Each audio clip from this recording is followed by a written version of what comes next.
ایک دیہاتی اپنے بچے کو اسکول داخل کروانے لے گیا۔ اس نے اپنے بیٹے کو سمجھایا کہ جو کچھ میں ماسٹر صاحب سے کہوں تو بھی وہی کہنا۔ دونوں باپ بیٹے اسکول پہنچے۔ ماسٹر صاحب نے کہا، یہ آپ کا بیٹا ہے؟ دیہاتی نے کہا، میرا کب ہے، آپ کا ہی ہے۔ اب ماسٹر صاحب نے بچے سے پوچھا کہ تمہارا باپ ہے؟ لڑکے نے کہا، میرا کب ہے، آپ کا ہی ہے۔ ایک کنجوس روزانہ پڑوسی کے گھر کیلنڈر دیکھنے جاتا تھا۔ ایک دن پڑوسی نے تنگ آ کر کہا، آخر تم کیوں نہیں نئے سال کا کیلنڈر خریدتے ہو؟ کنجوس نے کہا، اگر میں سال ختم ہونے سے پہلے مر گیا تو کیلنڈر کس کام کا؟ ایک غائب دماغ پروفیسر ایک مضمون لکھنے میں مصروف تھے۔ اچانک انہیں احساس ہوا کہ پینسل موجود نہیں ہے۔ انہوں نے اپنی بیوی سے پینسل کے بارے میں دریافت کیا۔ بیوی نے جواب دیا، وہ تمہارے کان پر لگی ہے۔ پروفیسر صاحب نے چیخ کر کہا، تم جانتی ہو بیگم کہ میں بہت مصروف آدمی ہوں، صاف صاف کیوں نہیں بتاتی کہ کون سے کان پر؟ ایک غائب دماغ پروفیسر اپنے ایک ڈاکٹر دوست کے گھر پہنچے اور بہت دیر تک اس کے ساتھ گپ شپ کرتے رہے۔ کھانے کا وقت ہو گیا تو انہوں نے کھانا بھی وہیں کھایا۔ پھر شطرنج کی بساط بچھ گئی۔ کئی گھنٹے بعد جب پروفیسر رخصت ہونے لگے تو ڈاکٹر دوست نے رسمن پوچھا، گھر پر تو سب خیریت ہے نا؟ پروفیسر نے چونک کر جواب دیا، خوب یاد دلایا آپ نے۔ دراصل میں تمہارے پاس اس لیے آیا تھا کہ میری بیوی کو دورہ پڑا ہے، جلدی چلیے۔ شوہر نے ہوٹل کے مینیجر سے پوچھا، ایک رات کا کرایہ 2000 روپے، یہ آپ کیا کہہ رہے ہیں؟ مینیجر نے جواب دیا، جناب والا آپ آج آئے ہیں، آپ کی بیگم یہاں پچھلے 1 ماہ سے ٹھہری ہوئی ہے۔ ایک صاحب نئے کراچی آئے۔ انہیں بہت گھمنڈ تھا کہ کوئی ان کی جیب نہیں کاٹ سکتا۔ اس بات کو ثابت کرنے کے لیے انہوں نے جعلی نوٹ اپنی جیب میں رکھے اور جیب پر ہاتھ رکھ کر سفر شروع کیا۔ سفر کے اختتام پر انہوں نے فخر سے جیب سے نوٹ نکالے تو ان پر لکھا تھا، شرم نہیں آتی، جعلی نوٹ رکھتے ہو؟ صبح ہی صبح ایک صاحب میڈیکل اسٹور پر پہنچے اور بولے، مجھے بیوی کے لیے خواب آور گولیاں دیجیے۔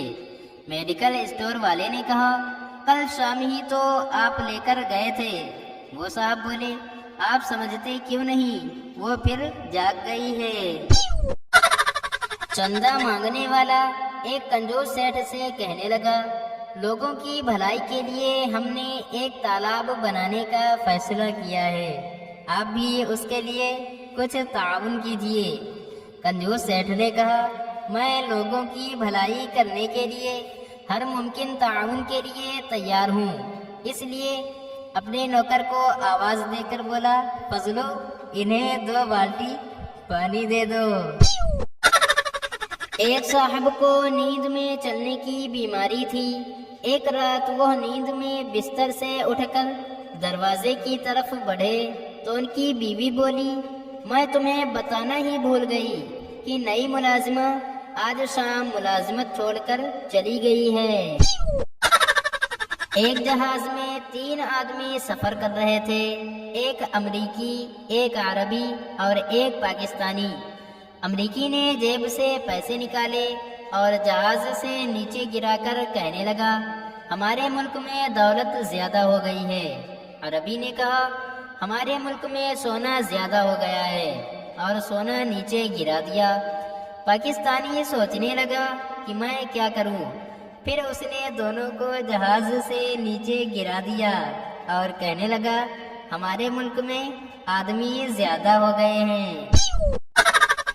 ایک سیاسی لیڈر نے ایک رسالے کے ایڈیٹر سے فون پر کہا، مجھے کسی نے بتایا ہے کہ آپ نے اپنے رسالے میں مجھے احمق اور جاہل کہا ہے۔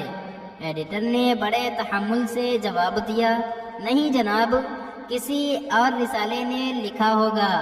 میں اپنے رسالے میں کوئی ایسی بات شائع نہیں کرتا جو قارئین پہلے سے جانتے ہوں۔ سرکس میں کام کرنے والے ایک کرتب باز کو گپ شپ میں دیر ہو گئی تو اس نے بیوی کے ڈر سے گھر نہ جانے کا فیصلہ کیا اور ایک شیر کے پنجرے میں سو رہنے کی ٹھانی۔ ابھی اس کی آنکھ لگی ہی تھی کہ اس کی بیوی اسے ڈھونڈتی ہوئی آئی اور اس پر برس پڑی، بولی، تو یہاں دبکے ہوئے سو رہا ہے، بزدل کہیں کا۔ ایک نوجوان کچھ پرانے کھنڈروں کی سیر کر رہا تھا کہ یکایک ایک بندوق کی گولی تیزی کے ساتھ اس کے سر کے اوپر سے گزر گئی۔ گھبراہٹ میں نوجوان اوندھا گر پڑا۔ کچھ ہی دیر بعد ایک عورت نے آ کر اس سے کہا، معاف کیجیے، میں اپنی غلطی پر بے حد شرمندہ ہوں۔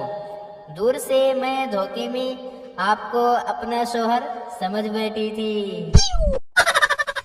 تیسری بار LBW کی اپیل بھی منظور نہ ہوئی تو باؤلر کو تاؤ آ گیا۔ وہ امپائر کی طرف پلٹا اور غصے سے بولا، جناب عالی، یہ بتائیں کہ آپ کی چھڑی کہاں ہے؟ امپائر نے حیرت سے کہا، چھڑی؟ کیسی چھڑی؟ میرے پاس تو کوئی چھڑی نہیں ہوتی ہے۔ باؤلر غرایا، کمال ہے، میں نے آج تک کسی نابینا کو بغیر چھڑی کے نہیں دیکھا۔ جج نے گواہ سے کہا، تم کہتے ہو کہ یہ واقعہ تم نے اپنی آنکھوں سے دیکھا ہے، حالانکہ تم اس جگہ سے آدھے میل کے فاصلے پر تھے۔ تم کتنی دور تک بالکل صاف دیکھ سکتے ہو؟ گواہ بولا، 9 کروڑ 30 لاکھ میل تک۔ جج حیرت سے بولا، کیا کہتے ہو؟ گواہ بولا، میں بالکل ٹھیک کہتا ہوں جناب، سورج زمین سے 9 کروڑ 30 لاکھ میل دور ہے اور میں اسے بالکل صاف دیکھ سکتا ہوں۔ پہلا افیمی دوسرے افیمی سے بولا، ارے آپ کا تو انتقال ہو گیا تھا۔ دوسرا افیمی بولا، جی ہاں۔ پہلے نے پوچھا، پھر کیسے آنا ہوا؟ دوسرا بولا، کیا بتاؤں، گرمی بہت تھی قبر میں، بس چلا آیا۔